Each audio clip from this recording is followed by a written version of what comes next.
राज्यात कायदा सुव्यवस्था उरला आहे की नाही असा प्रश्न निर्माण होईल, कारण की आता पुन्हा एकदा महाराष्ट्र हादरला आहे।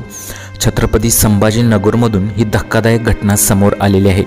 पूजा पवार ही अल्पवयीन तरुणी जटवाडा रोडवर असलेल्या ओहर गावात राहत होती। याच गावातील गॅरेजमध्ये काम करणारा कासिम यासीन पठाण हा तरुण तिला त्रास देत होता। गेल्या 8 महिन्यांपासून तो पूजेच्या मागे लागला होता। माझ्यावर प्रेम कर म्हणून असा तगदा त्याने लावला। पूजेच्या पाठीशी लावला होता हा तगदा, परंतु पूजा या सगळ्याला कंटाळली होती।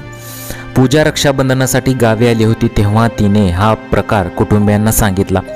पूजेच्या कुटुंबियांनी कासिम यासीन पठाणला समजही दिली, मात्र त्यानंतर कासिम पठाणने पूजाला त्रास देणे सुरूच ठेवले।